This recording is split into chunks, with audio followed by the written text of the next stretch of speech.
Test analysis तो कर रहे हैं लेकिन हमारे मार्क्स इंप्रूव नहीं हो रहे हैं। देखो मेरा भी ना इस टाइम पे मार्क्स इंप्रूव नहीं होता था, तो तुम अभी इस टाइम पे करोगे तो तुम्हारे मार्क्स 100% इम्प्रूव होंगे। हमारे अगर डाउट्स भी आ रहे हैं तो एटलीस्ट तुम पढ़ रहे हो तभी तुम्हारे डाउट्स आ रहे हैं। अस्सलाम वालेकुम एवरीवन। देखो टेस्ट में प्रॉब्लम हो रही है ना, टेस्ट में मार्क्स नहीं इंप्रूव हो रहे हैं ना, ये बहुत सारे बच्चों का क्वेरी है कि टेस्ट तो देते हैं लेकिन टेस्ट में मार्क्स इंप्रूव नहीं हो रहे हैं। टेस्ट एनालिसिस तो कर रहे हैं लेकिन हमारे मार्क्स इंप्रूव नहीं हो रहे हैं। तो what are the reason behind this, what are the real reason, तुम्हारे मार्क्स क्यों नहीं इंप्रूव हो रहे हैं। देखो मेरा भी ना इस टाइम पे मार्क्स इंप्रूव नहीं होता था, तो मैं तुम्हें वो सारी चीज़ें बताऊंगी अभी जिसकी वजह से तुम्हारे मार्क्स इंप्रूव नहीं हो रहे हैं, और जो कुछ भी अगर तुम अभी इस टाइम पे करोगे तो तुम्हारे मार्क्स 100% इम्प्रूव होंगे। I am telling you. अगर क्योंकि मैंने भी अपनी गलती से ही सीखा है तो मुझे पता है कि कहाँ पे कौन कौन सी मिस्टेक्स हो जाती हैं जिसकी वजह से आपके मार्क्स नहीं इंप्रूव होते, और आप किस चीज़ पे ध्यान देने की ज़रूरत है जिसकी वजह से आपके मार्क्स इंप्रूव हो जाएंगे और आप कहाँ से कहाँ पहुँच जाओगे। तो तुम्हारे भी मार्क्स क्यों नहीं बढ़ रहे, what are the reasons behind this? In this video we are gonna talk about that only. तो सबसे पहले तुम्हें पता होनी चाहिए कि टेस्ट देना कितना ज़रूरी है और क्यों ज़रूरी है टेस्ट देना। तुमने कोई चैप्टर पढ़ा तो अब उस चैप्टर में तुमने कितना ग्रैब किया, तुम्हें उस चैप्टर की कितनी सारी चीज़ें याद है, तुम्हें कितना कुछ पता है उस चैप्टर के बारे में हर चीज़, तो वो तुम्हें टेस्ट के थ्रू पता चलती है। जब तुम टेस्ट देते हो तो तुम्हें पता चलता है कि उस चैप्टर में तुम्हें कितनी चीज़ें आती हैं, कितनी चीज़ों पे तुम कॉन्फिडेंट हो, कितनी चीज़ें ऐसी हैं जो कि तुम्हें आती ही नहीं है और अभी भी तुम्हें उस चैप्टर से वो सारी नॉलेज लेनी बाकी है। उसके बाद तुम्हें ये पता चलता है कि ये चैप्टर्स मेरा बिल्कुल अच्छे से हो चुका है, अब मुझे नेक्स्ट चैप्टर पे मूव करना चाहिए। तो टेस्ट आपकी प्रिपरेशन को स्कैन करती है। देखो 3 तरह के बच्चे होते हैं, एक तो वो जो टेस्ट देना ही नहीं चाहते, जो टेस्ट देते ही नहीं है। अब अगर तुम टेस्ट ही नहीं दोगे तो तुम्हें कैसे पता चलेगा कि तुम्हें कितना कुछ आता है। अगर तुम सिर्फ पढ़ रहे हो और तुम ये समझ रहे हो कि तुम्हें सब कुछ आता है तो भाई तुम्हें सब कुछ नहीं आता है, क्योंकि तुम टेस्ट दोगे तो अपनी गलती से सीखोगे ना कि तुम्हें कहाँ पे किस चीज़ की ज़रूरत है, तुम्हें क्या आता है, तुम्हें क्या नहीं आता है। तो बहुत सारे बच्चे ऐसे हैं जो टेस्ट ही नहीं देते हैं, कुछ बच्चे ऐसे हैं जो टेस्ट तो देते हैं लेकिन अपनी टेस्ट की एनालिसिस ही नहीं करते हैं। तो अगर तुम अपने टेस्ट की एनालिसिस ही नहीं कर रहे हो, हमारा वो 3 घंटा बैठ के टेस्ट देने का कोई फ़ायदा नहीं है। अच्छा, टेस्ट की एनालिसिस करना क्यों ज़रूरी है? टेस्ट की एनालिसिस करना इसलिए ज़रूरी है क्योंकि जब तुम टेस्ट की एनालिसिस करते हो तो तुम्हें पता चलता है कि कौन से टॉपिक्स मेरे वीक हैं, तो तुम्हें पता चलता है कि तुम्हें अभी और कितना पढ़ने की ज़रूरत है। तुम्हें ये पता चलता है कि कौन कौन से ऐसे टॉपिक्स हैं जिस पर तुम्हें ये पता चलता है कि कौन कौन से ऐसे कंसेप्ट हैं जो कि बिल्कुल तुम्हारे क्लियर हैं और तुम उस पर बहुत अच्छे हो। अब टेस्ट की एनालिसिस तुम्हें कब करनी है? जब तुमने टेस्ट दे दिया, जब तुम्हारे रिजल्ट आ गया उसके बाद तुम्हें टेस्ट की एनालिसिस करनी है। रिजल्ट आने से पहले टेस्ट की एनालिसिस करने का कोई फ़ायदा नहीं है। जब तक तुम्हारे रिजल्ट ना आए तब तक तुम टेस्ट की एनालिसिस मत करो। और जैसे ही तुम, और कई बार क्या होता है कि बच्चे जो है अपनी पूरी अच्छे से, अगर वो कोई यूनिट वाइज टेस्ट है, अगर उस यूनिट में अच्छे से प्रिपेयर नहीं थे और उन्होंने डायरेक्ट टेस्ट दे दिया तो प्लीज़ उसके भी रिजल्ट आने के बाद फ़ौरन तुम्हें उस टेस्ट की एनालिसिस करने की कोई ज़रूरत नहीं है, क्योंकि वैसे भी तुम्हारे बहुत सारे कंसेप्ट छूटे हुए थे, वैसे भी तुम्हारी बहुत सारी चीज़ें, वैसे भी तुम्हें उस चैप्टर में बहुत सारी चीज़ें नहीं आती थी। तो तुमने टेस्ट दे दिया कि ठीक है टेस्ट है, मेरी प्रिपरेशन नहीं है फिर भी मैं दे देता हूँ, तो तुम्हें वैसे टेस्ट की एनालिसिस करने की कोई ज़रूरत नहीं है। पहले तुम उस चीज़ को कंप्लीट करो, जब तक तुम्हारा वो चैप्टर अच्छे से कंप्लीट ना हो जाए उसकी एनालिसिस मत करो। जब तुम्हारा वो चैप्टर अच्छे से कंप्लीट हो जाए उसके बाद उस चैप्टर की एनालिसिस करो, तब तुम्हें समझ में आएगा कि मुझे इसमें क्या क्या आता है, मैंने क्यों मिस्टेक की, क्या मिस्टेक, ठीक है। और एक चीज़ और जो कि तुम्हें बिल्कुल ध्यान रखना इस बात का कि कभी भी ऐसा मत करना कि तुमने एक टेस्ट दिया उसके नेक्स्ट डे तुम दूसरा टेस्ट देने बैठ जाओ विदाउट टेस्ट की एनालिसिस, बिना टेस्ट की एनालिसिस किए हुए।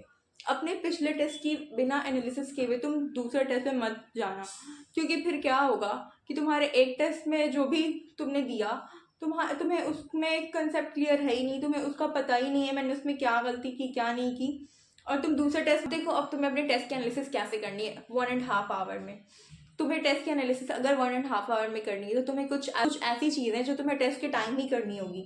अब वो चीज़ें क्या है? अब जैसे तुमने कुछ क्वेश्चंस हो गए जो कि अटेम्प्ट किए, कुछ क्वेश्चंस हो गए जो कि अटेम्प्ट नहीं किए। अब तुमने जिन क्वेश्चंस को अटेम्प्ट नहीं किए तुम्हें उन क्वेश्चंस को सर्कल करते हुए चलना है, और जिन क्वेश्चंस को तुमने अटेम्प्ट किया है उन क्वेश्चंस में अगर तुमने बहुत टाइम लगाया है तो तुम उसमें ना साइड में थोड़ा सा लिख लो कि उसमें टाइम लगा तो टी लिख लो। अगर किसी को तुमने बहुत ही जल्दी कर लिया, मतलब 1 सेकंड में कर लिया, तो उसमें लिख दो कि इंस्टेंटली कर दिया तो आई लिख दो, ठीक है। ये सब मैं जो तुम्हें बता रही हूँ ना, इससे क्या होगा, तुम जब टेस्ट की एनालिसिस करने बैठोगे तो तुम्हें बहुत ईजी होगा, बहुत तुम्हारा टाइम कम लगेगा, तुम्हारा बहुत टाइम सेव हो जाएगा उस टाइम पे, जो जिसको तुम फिर बाद में अपने रिवीजन के लिए दे सकते हो। तो हाँ, टेस्ट के टाइम पे तुम्हारा 3 4 5 6 मिनट ज़्यादा लग जाएगा, लेकिन तुम जब रिवीजन करने के लिए बैठोगे तो लेकिन तुम्हारे रिवीजन करने के लिए बाद में तुम्हारा टाइम बहुत सेव होगा। तो तुम्हें क्या करना है, जिन क्वेश्चन को तुमने अटेम्प्ट ही नहीं किया उसको तुम सर्कल कर देना है, जिसको तुम अटेम्प्ट कर रहे हो, और अगर तुम्हारा बहुत टाइम लग रहा है तो तुम उसमें टी लिख दो, जिसको तुमने बहुत ही इंस्टेंटली कर लिया उस पर आई लिख दो, जिस पे तुम कंफ्यूज हो करके तुमने टिक मारा है उस पर कंफ्यूज लिख दो, जिस पे तुम्हें डाउट था उस पर तुम डी लिख दो। इस तरह से करो तो तुम्हारा आधा पेपर एनालिसिस तो तुम्हारा टेस्ट के टाइम ही हो गया। अब एक्चुअली में तुम्हें टेस्ट एनालिसिस में क्या करना है, सबसे पहले अपनी मार्किंग करो, कौन सा क्वेश्चन तुम्हारा करेक्ट है, कौन सा क्वेश्चन तुम्हारा इनकरेक्ट है। करेक्ट पे टिक कर लिए, इनकरेक्ट पे क्रॉस कर दिए, ठीक है। अब तुम्हें क्या करना है कि तुमने जिस क्वेश्चन को करेक्ट किया ना, तो कहीं तुम्हें पता करना है कि कहीं तुमने उसे तुक्के में तो करेक्ट नहीं किया था, कहीं तुक्का तो नहीं लगाया तुमने। तुम्हें अगर तुक्का लगाया है तो तुम वहाँ पे लिखो, और फिर तुम उसके कॉन्सेप्ट क्लियर करो, तुम उसकी कॉन्सेप्ट पता करो। अगर तुमने उसे कैलकुलेट करके किया है तो ठीक है, अगर तुमने उसमें टाइम लगा करके किया है, तुम्हारा काफ़ी टाइम लगा है उसमें, तो तुम उसमें टी लिखो। तो वहाँ पे तुम्हारा टाइम क्यों लगा, तुमने बहुत ही स्लो कैलकुलेशन किया, या तुम कंफ्यूज थे, क्या वजह थी। क्योंकि अगर तुम इस तरह से करोगे ना तो फिर तुम उस पर वर्क करोगे दोबारा, और एक्चुअल एग्जाम में तुम्हारा टाइम कम वेस्ट होगा। अब अगर किसी क्वेश्चन को तुमने इंस्टेंटली कर लिया, करेक्ट है, तुमने इंस्टेंटली कर दिया, तो वो इंस्टेंटली क्यों किया, क्या तुमने तुक्का मारा था, या तुम उस पर श्योर थे, कॉन्फिडेंट थे, ठीक है। उसके बाद अब जो क्वेश्चन तुमने इनकरेक्ट किए हैं, तो वो इनकरेक्ट क्यों किए, ठीक है। अपने हर एक चीज़ को लिखते चलो। उसके बाद तुम अपनी एक नोटबुक बनाओ, उस नोटबुक में अपने सारे रॉन्ग क्वेश्चंस लिखो, और उन सारे रॉन्ग क्वेश्चंस में लिखो कि तुमने अगर उसमें डिले भी करके किया है तो क्यों किया है, इंस्टेंटली किया है तो क्यों किया है। अपनी कॉन्सेप्ट को क्लियर करो। टेस्ट देने से क्या होता है ना कि ऐसे बहुत सारे क्वेश्चंस होते हैं कि बहुत सारे चैप्टर्स के जो कि तुम्हें न्यू मिलते हैं टेस्ट में, जिससे तुम नॉलेज गेन कर सकते हो। जो कि तुम्हें लगता है कि मुझे इस चैप्टर्स का सब कुछ आता है, लेकिन टेस्ट में उस चैप्टर से कुछ न्यू निकल जाता है, तो तुम वहाँ से फिर अपनी नॉलेज गेन कर सकते हो कि अच्छा इसमें ये टॉपिक भी था, मुझे तो पता ही नहीं था। तो तुम वहाँ से अपनी उस टॉपिक को क्लियर कर सकते हो। उसके बाद आ जाते हैं अनअटेम्प्टेड क्वेश्चंस पे, जो तुमने अटेम्प्ट ही नहीं किए। अब तुमने उसे अटेम्प्ट नहीं किया है तो तुमने कहीं ना कहीं उसमें भी टाइम वेस्ट किया होगा, या फिर तुम्हें देखते ही पता चल गया होगा कि ये क्वेश्चन मैंने कभी देखा ही नहीं है, ये मुझे आता ही नहीं है, ये मैंने पढ़ा ही नहीं है, या फिर ये एनसीईआरटी का ही नहीं है, तो इसलिए मैं इसे स्किप कर देता हूँ। या इस क्वेश्चन में मुझे बहुत टाइम लग रहा है और मुझसे नहीं होगा, तो मैं अपना टाइम क्यों वेस्ट करूँ, मैं अपना टाइम सेव कर लेता हूँ।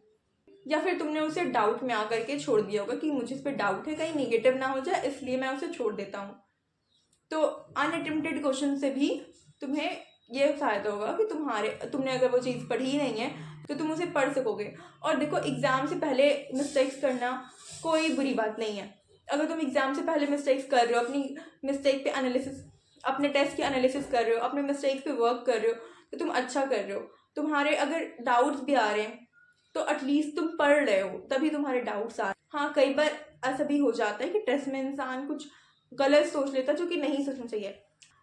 गलत है, आई एम टॉकिंग अबाउट कि मतलब इस तरह से कॉन्सेप्ट नहीं सोचना था, यहाँ पे इस तरह से सोचना था, ठीक है। तो फिर उसके बाद तुम्हें मिस्टेक कॉपी बनानी है, अपने हर रॉन्ग क्वेश्चंस को लिखना है, वहाँ पे उसके रीजंस लिखने हैं कि तुमने क्यों मिस्टेक किया, तुमने सिली मिस्टेक किया क्या।